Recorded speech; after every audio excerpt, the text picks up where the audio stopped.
Moon in Capricorn, 29th of June, 23:57 Greenwich Mean Time. Nurturing our future selves.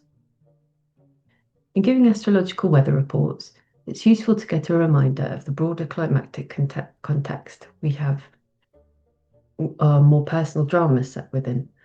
Are we in a desert or a rainforest? Are we by the beach or on a mountain top? So let us get some simple sentences for each of the backdrop planets in their current placements. Remember, we have the biggest backdrop of Pluto in Aquarius. Crisis over the future. Crisis over the elites.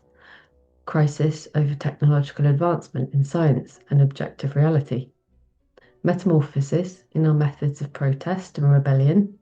Metamorphosis in our perception of extraterrestrial life. Metamorphosis through awakening of the third eye. Metamorphosis through trauma and sudden unexpected shocks. Metamorphosis through enlightenment. To enlightenment. The key concepts for Pluto are crisis and metamorphosis. Pluto is the planet that represents the soul that goes through death and rebirth. Wherever Pluto is, the things pertaining to the area of the sky within which Pluto is passing are energized by the flavour of Pluto. And from 2024 to 2044, this is all things Aquarian. Next we have Neptune in Aries. Neptune is the planet of the divine heart, where all things are unconditionally loved and accepted. Rules and boundaries are dissolved wherever Neptune is placed. In Aries, that's us at our most basic building block of energy and drive, and I am consciousness. So we can begin to see why things are feeling a little bit cosmic and chaotic in these times. Neptune will be in Aries until 2038. And remember too that Saturn has been in Aries since February this year and will be there until we are some way into 2028. This brings delays and obstacles and heaviness to our very being as we try to manifest our cosmic and unconditionally loving selves and energy systems. But make no mistake, we are working hard at manifesting these things. Any manifestation of ideas into 3D reality takes work and some drudgery, mistakes and failings. But we will persist in this work and get some results at some point. Chiron too has been in Aries since 2020, so we've had many wounds to our very being. Developing PTSD and then also trying to heal it has been another major headline of the planetary energies of this time. Chiron has moved out of Aries in the last 10 days, but will return in the final months of this year and early 2027 for a final blast to our very beings. It does in fact have potential to blast us into our next level of selves. And please remember our own power to make things good or bad. The planets just give the potentials. We are the ones who create heaven or hell. Next up we have Uranus, which is the next furthest out planet to Neptune. But since Neptune is flavoured by Saturn and Chiron at the moment, we've discussed them already. The further out the planets, the longer their cycles, the longer and deeper we are sitting in their energy, and the less we notice it, as the longer we grow accustomed to something, the more it is our normal. Anyway, Uranus has just moved into Gemini. Uranus is the planet of lightning bolts from the blue that radically change our perspective. Uranus spins on its side, different to all the other planets that spin vertically. Just that sort of that. So it's considered the weirdo. All things different belong to Uranus and Aquarius. Uranus creates rebellion and change wherever it spins, strangely. Gemini rules the people, our minds, the media, information. We the people are becoming different. We are rebelling from the past.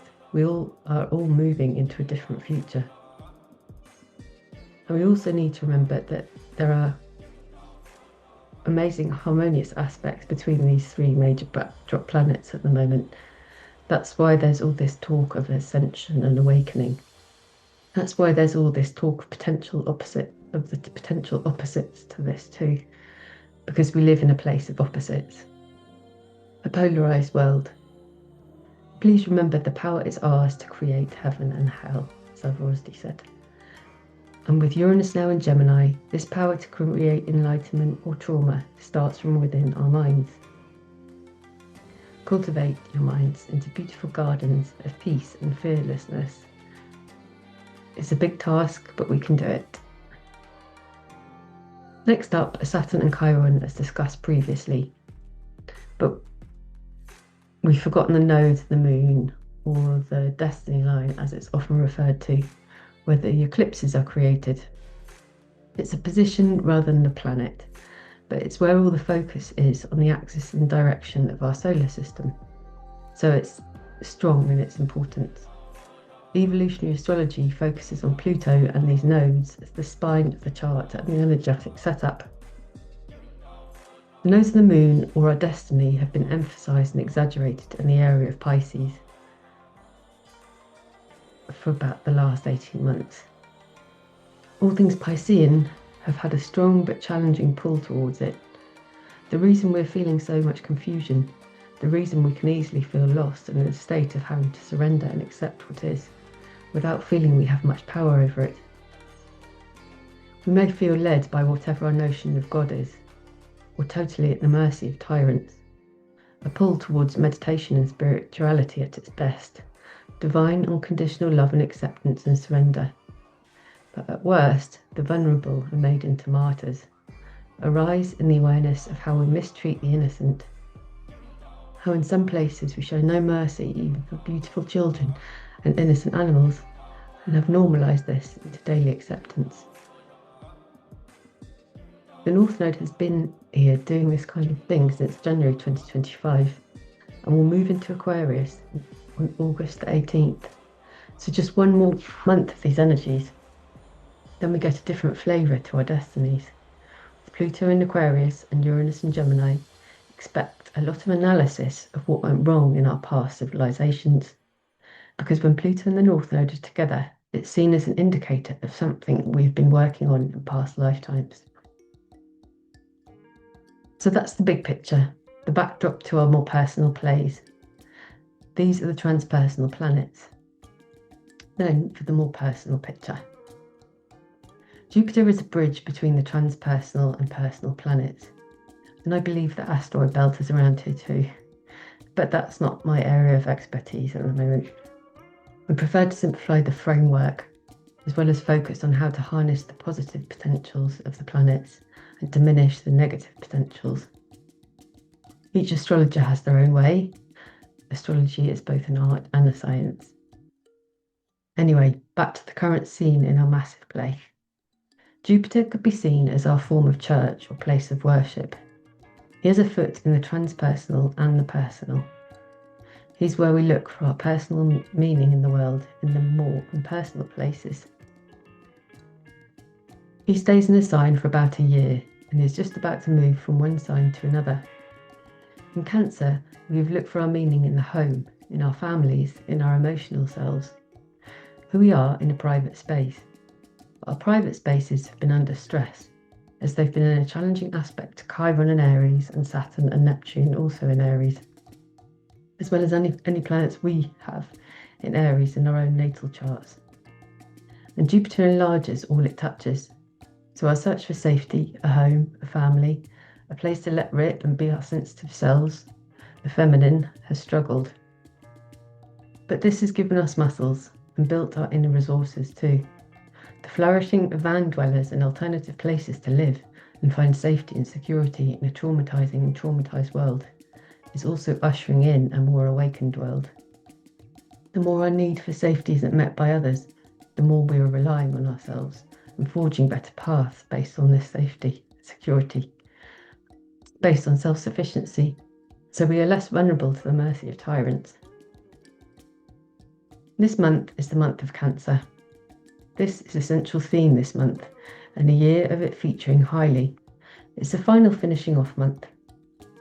We are 8 days into this month of Cancer on this full moon in Capricorn, and there are 22 days of sun, our central focus on Cancer, home, family, safety, emotional selves, following the full moon. There is also Mercury retrograde in Cancer, beginning the 28th of June and ending the 23rd of July. Reflections on the last year will be taking place. What would, could, and should we have done differently in our emotional reactions, in our home life decisions?